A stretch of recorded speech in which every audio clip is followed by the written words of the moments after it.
Mabuting nakita na tayo dito, Diego. Pupunta sana ako sa bahay ninyo. Mayroon tayong kailangang pag-usapan. Mabuti dito na lamang tayo mag-usap para maraming makakakita sa atin. Mag-uusap? Wala na tayong dapat pag-usapan. Nagmamadali ako. Mahuli na ako sa trabaho. Meron tayong pag-uusapan. Mahalaga ang pag-uusapan natin. Kaya huwag mo kong iiwasan. Wala akong panahong makipag-usap sa inyo. Lubayan niyo na ako. Maaari po ba? Utang na loob, Diego. Iurong mo na ang demanda mo laban sa anak kong si Delpin. Huwag mong sirain ang buhay ng anak ko. Marami pang magagandang mangyayari sa kanya. Huwag mong sirain ang oportunidad na dadating sa kanya. Hindi kasalanan ni Delpin ang pagkakabaril dyan sa anak mo. Magkano ba ang kailangan mo, Diego? 1 milyon? 2 milyon? 3 milyon o kahit 10 milyon pa? Handa kong ibigay yun sa iyo, Diego. Iurong mo lang ang demanda. Huwag niyong bilhin ang buhay ng anak ko. Kahit na anong halaga, walang katumbas ang buhay ng anak ko. Huwag mong ikumpara ang anak mo sa anak ko, Diego. Ang anak mo, wala nang silbi sa mundo. Ang mga abnormal na kagaya niya ay hindi na dapat pinanganak. Dahil wala siyang silbi sa mundo, pabigat lamang siya. Kaya pasalamat ka. Naparal ng anak ko anak mo.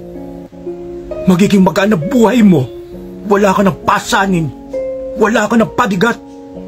Huwag mong sirain ang magandang kinabukasan ng anak ko, Diego! Sinadya ni Delpin na parilin ang anak ko.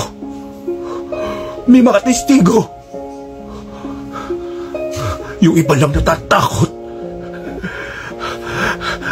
dahil pinagbabantaan ninyo.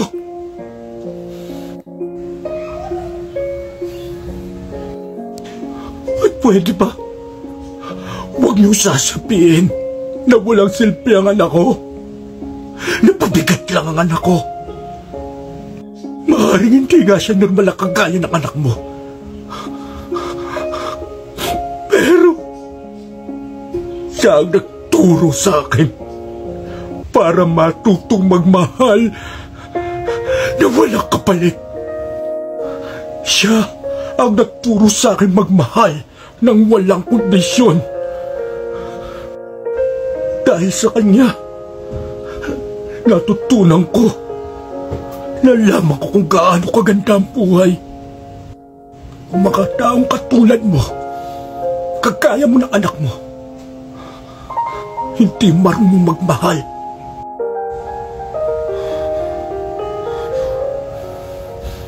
Pakialam sa kapwa-tao. Wala kayong diniyos, kundi sa lapi. Sumasampalataya lamang kayo sa lapi. Ito, tandaan niyo. Bayaran mo man ako ng dugo, hindi ko iuurang ang demanda. Mapubulok ang anak mo sa bilangguan. Sinusumpa ko yan. Isinusumpa ko yan.